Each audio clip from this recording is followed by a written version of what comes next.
Hey guys, and welcome to the 10th episode of this advanced inventory series. Today we're going to be taking this user interface panel we created in episode number 1 and we're going to be giving it functionality. We start off with the buttons on the left hand side, which should access all our different inventory categories. Then we'll be switching over to our item inspector, making sure we can select every single item and can compare them to another item. And finally, we'll be giving some functionality to the trash icon to make sure we can erase something from our inventory altogether. Let's get started. Now to start, we're going to be taking the buttons on the left hand side of this panel and we're going to be giving them functionality. What we want these buttons to do is we want them to hide and show the appropriate categories whenever we press one. As you may remember from episode number 1, we've programmed or set up 5 different scroll containers for weapons, armor, crafting, consumables and other. And currently we have 4 of those hidden. That's why we currently only see our weapon slots. Now, if we would press one of these buttons, you could see that there are several scroll containers in here, but having them loaded, every single one of them loaded all the time, makes for a very unpractical and not very user-friendly interface. So what we want to happen is, as soon as we press armor, we want the other ones to hide itself and the armor one to show itself. And that's pretty much the functionality we need to be programming. That's what I'm doing manually now. Now to do that, we first have to set up these buttons. And if you have been following this series, you know how to set up a button by now. So for weapons up to consumables, I've done it. For others, we'll do it right now. We go to pressed, we go to connect, we connect it to the script of our inventory node, and we take the standard proposed function name. We connect it up, and then we have something a little bit along the lines of this. Now, we need to be accessing or approaching each of these nodes, and we want to do that a little bit more effectively than copy pasting that in every single one of these functions. So I'm going to be defining, or I have already defined, I should say, all these nodes with their appropriate paths up on the top here, and I make these variables which are defined whenever the scene is finished loading. So when the scene is finished loading, onReady, a little bit similar to the onReady function here, is going to be taking that variable get node and then with the appropriate path. Now with that done, we can simply approach these variables instead of copy pasting this long line in every single piece of code. That makes a little bit more of a, that gives you more overview in your code whenever you look back at it in the future. So it's a convenience thing. Now we can simply approach all those nodes we have defined on the top, and we can, with very simple show and hide commands, determine which of the scroll containers actually shows itself. So right now it's going to be hiding the 4 button tabs and it's going to be showing the weapons tab when we press on weapons. And we can copy and paste this rather easily to the armor tab. We can take the show, copy paste it to the armor tab and take the hide and put it on the weapons tab. That way only the armor tab will show. Now I'll quickly set this up for the other buttons and we'll continue. There we go, we have all our buttons set up, and you might want to preload one by default. Like currently we have the weapons tab open, so it's going to be opening the weapons tab, but if for whatever reason you're in your crafting tab, you might not want to show that when you reopen the inventory again, or you may want to show it when we open the re-inventory again. That's all up to you. For me, whenever my inventory is finished loading, I'm just gonna, oh, that goes wrong. I'm just gonna be using the onWeapons function, and whenever the inventory loads, it's gonna show that. Now you can play that, and as we press the inventory, we can see the weapons tab is loaded, and now I can switch to the armor tab for our armor categories. And the same crafting consumable, others are working, but we got nothing in there, so it's hard to see, but they work exactly the same. And next up is the item inspector, and things get a little bit more complicated now, so that means you're going to be learning new things. Right now for the item inspector, which is right here, currently we don't have any text loaded, so that's why it's not visible. But what we want to have happen is that as soon as we press one of the buttons here, and then there is something inside of there, we want that to display within our item inspector so that we can inspect the item and see a more detailed overview of the statistics of that particular item. That means that whenever we click a button, because these are all set up as buttons, as you can see right here, I got one open. That means that all of these buttons need to be connected to a function. And currently I have 10 of these slots per category, so that's 50. But that's not really practical for a real game, so probably you got something along the lines of 100 to 125 buttons in a real use scenario. Now, first of all, that's a lot of buttons to connect, and you're most likely going to be connecting them to one single function because it needs to behave exactly the same way. That means you've got to set up for those 100 to 125 buttons a variable which they need to pass along. Now, that's a lot of setting up to do, and we want to do that a little bit more easier, and there is a way to do that. So first of all, I've put all the item buttons of every single node in a node group called inventory slot buttons. The 101 and 102 horizontal containers were already in a group when we programmed it for our inventory dictionary, but yet now the item buttons itself are in a group as well. Next up, we're going to be going to the script, and under the ready function, we're going to be copy pasting this piece of code in. So it's going to go for every button in that group inventory slot buttons. It's going to be connecting that button, so it's getting the node.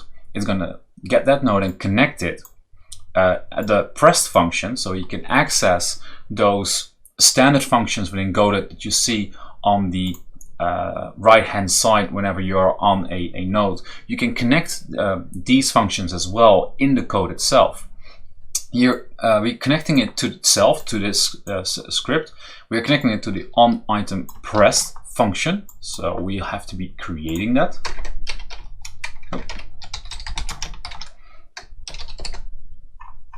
And then we're going to be parsing in a extra variable. So we're going to be defining the variable that the button needs to put in from the script, and that is going to be the node button, so that particular node that we pressed on, and then we get the parent of the parent's name. So in other words, this node, I'll close it. This node is within its parent is item background, and that parent is the container 101.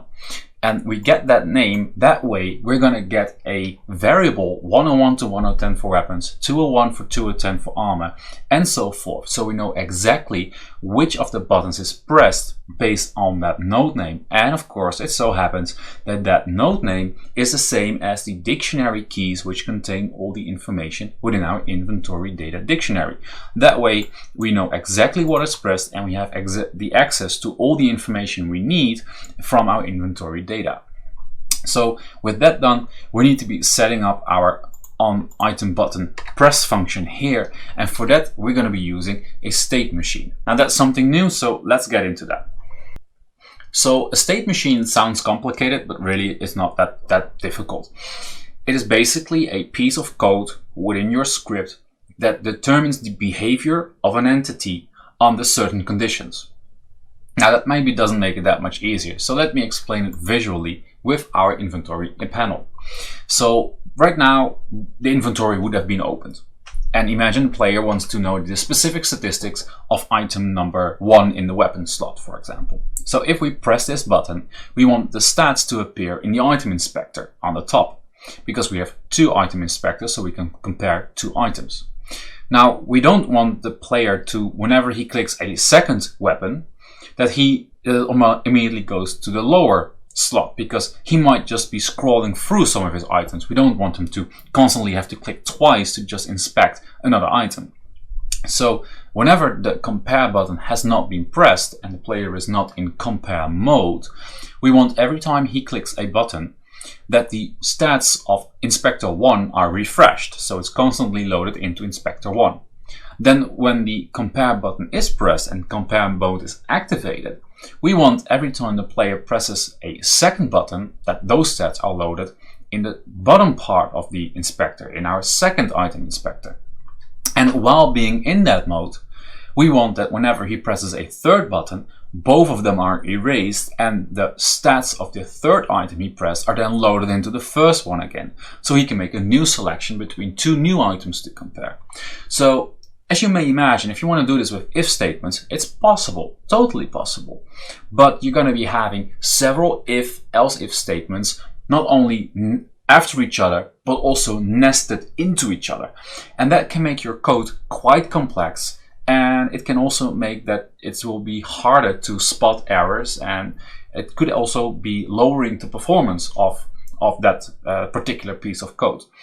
So that's where a state machine really comes in handy. So we'll be making one today, and we're going to be determining the state of our item inspector so that we know what the item inspector has to do whenever a new inventory slot or icon or item is pressed.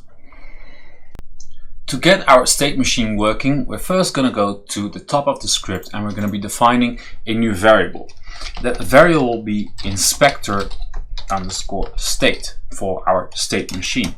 And whenever the inventory is loaded, that variable is going to be empty because there is nothing loaded in the inspector yet. So whenever we open the inventory, we know the inspector state is empty. Then down here on the items buttons pressed, first we're going to be putting in the inventory slot, the small letter, and that is the variable that we have defined up here by the button getParent. We need to tell that function is going to be receiving a variable, or we'll get an error. Now underneath that, we're going to be starting immediately with our state machine, and we use a match command for that. And we're going to be matching the inspector state with empty, a single compare loaded, a double compare one loaded, and a double compare two loaded. That is the states we have earlier defined that are possible within our item inspector. Now we can define what it needs to be doing in each of these cases. So now we can tell what it needs to be happening whenever one of these items is true. So I've prepared this a little bit, and whenever the inspector is empty, it needs to be loading inspector number one with the information from the inventory slot that we have defined in the variable that is passed by the button. And whenever that happens, it needs to set the inspector state to single compare loaded, which is true. Whenever the current mode is single compare loaded and we press a button, we simply wanted to overwrite the statistics with the same function as we have loaded it in the first place. Whenever double compare one is loaded, and with our compare button we have set the state to double compare loaded or double compare one loaded, it's going to be needing to load inspector 2 with the inventory slot and set the inspector state to double compare 2 loaded. And whenever we have double compare 2 loaded, it needs to load the item into inventory slot 1. It needs to be emptying inspector number 2 and set the state back to double compare 1 loaded. Now currently we get an error because these functions are not defined yet, so we need to be defining all of those different functions down here, and I'll be doing that for you guys right now. There I've set up our 4 functions, and before we're gonna be filling these functions with actual functionality, let's first make sure we can get into this double compare 1 loaded and double compare 2 loaded, which needs to happen when we press the compare button. So for that, we're going to be approaching the compare button within our node structure, and we're going to be connecting the onPressed button to our inventory script, and we're going to be pulling it up here so it's close to the state machine, so we have a good overview of what's happening. Now for our onCompared pressed button, we wanted to have a little bit of an extra functionality. We want it whenever we have the inventory open, whenever we press the compare button, we want the name to change into disable compare mode or something similar. And whenever we are in compare mode, we don't want to be able to delete an item because that's not what's supposed to be happening when we're comparing items. So we don't want to accidentally delete anything.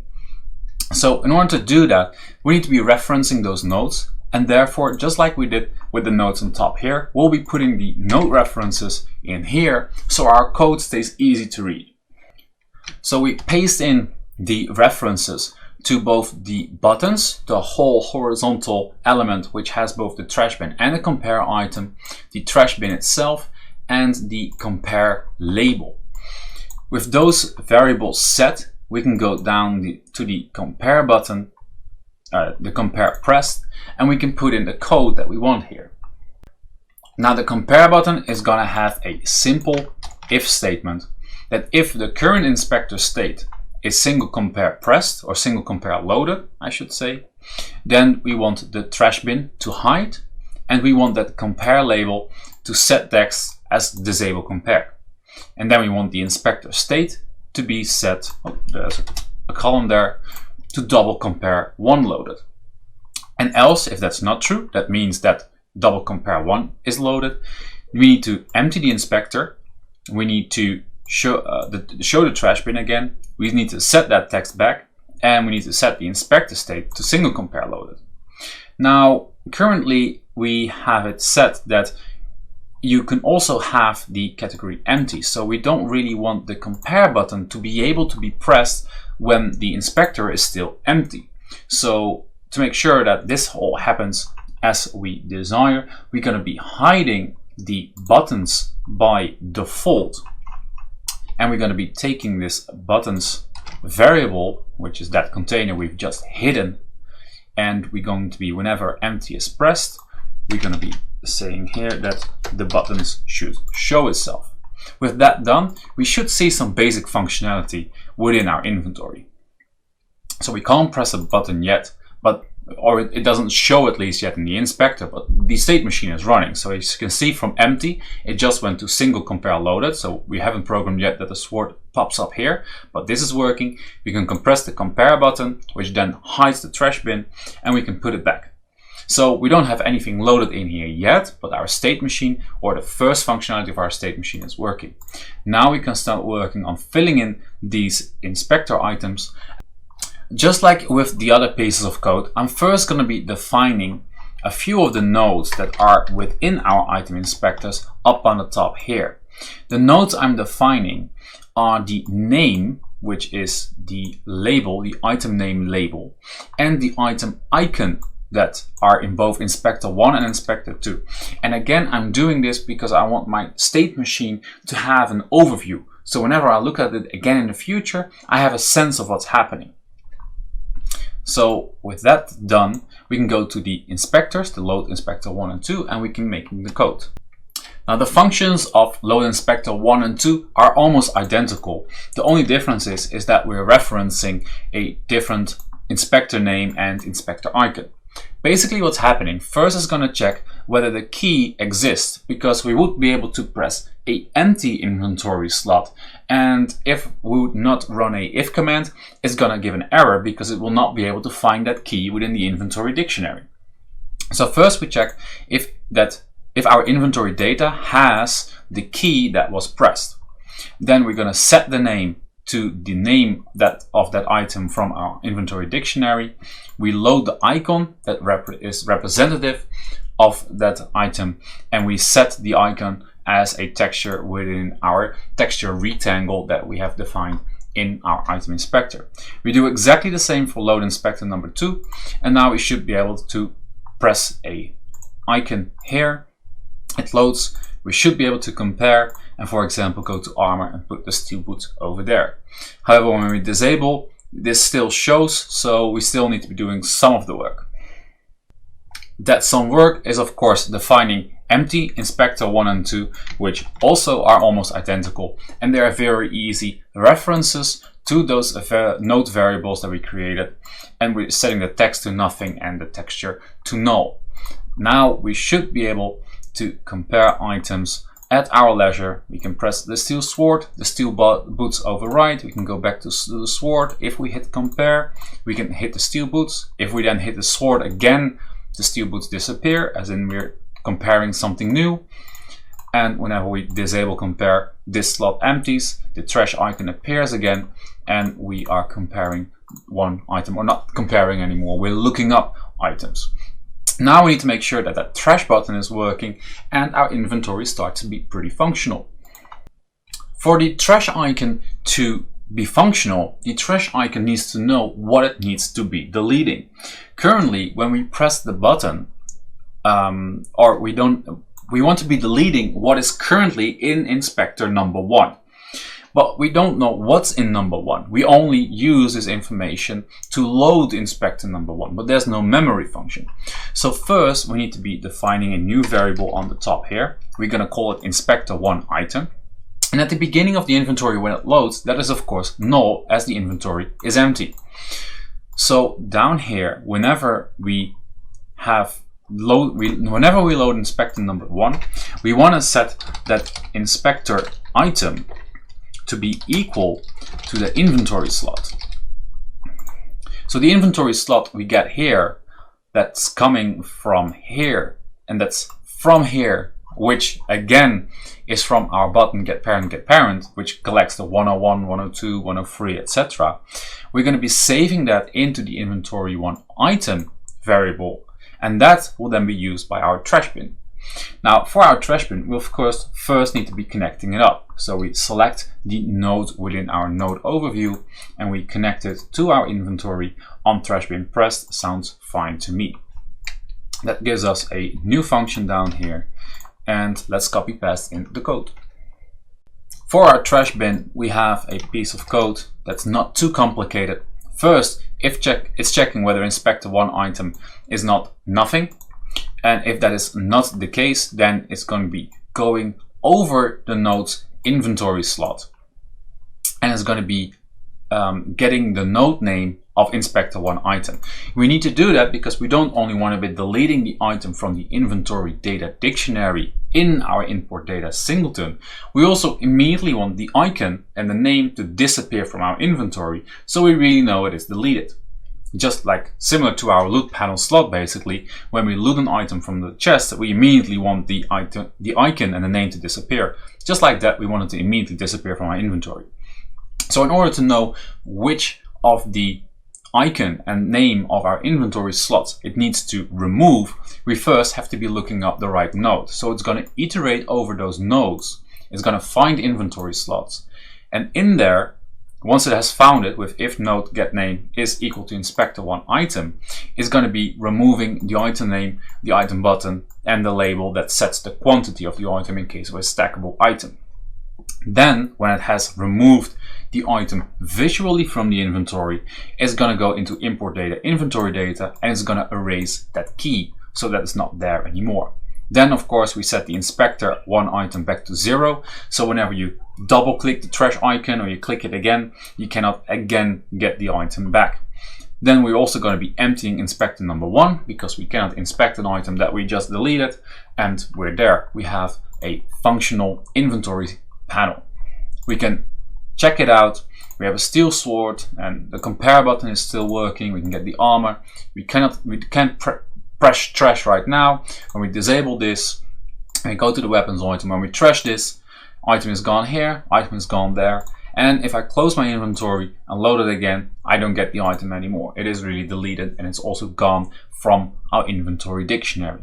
Now, the only thing that remains for us to do, which will be for the next episode, so there is going to be a part number 11 of this inventory series, is that currently we don't get any stats. Now, we don't have any of the stats of these steel boots, the defense value or the armor value. We don't have it within the inventory data, but we do have it within our item table, that is another dictionary. So we need to be iterating over the item within our item table, see which stats it has, which stats apply, and then we need to make those stats appear right here. So that's going to be a final episode, number 11, which is going to be out next Friday. But for now, you know how to make a simple state machine for our inventory to really have a proper workflow or a proper function flow to make sure that the inventory or the inventory inspector knows what it should be doing. So that's it for today, guys. I hope you liked this video, and if you did, please smash that like button, hit subscribe down below, and make sure you don't miss a single of my videos by hitting that bell icon. If you have any questions or suggestions or comments on the video, whether they're positive or negative, constructive feedback is always welcome. Put them down in the comments below, or as always, find me on Twitch. I stream every Tuesday and Thursday from 9 p.m. in the evening European time, but the American time zones are down in the description below for your convenience. Check it out. Also, follow me on Twitter to get updates on both tutorials which I'm preparing, to vote on polls on what tutorials to do next, and to get updates from my own game development if you have not been able to catch my stream. I hope to see you in my stream one day though, because it's getting busier and busier, and the co-development and new ideas that are being shared and the things that we all teach together and the learning we're all doing is absolutely awesome. So I hope to welcome you there one day, and for now, see you in the next episode. Bye guys.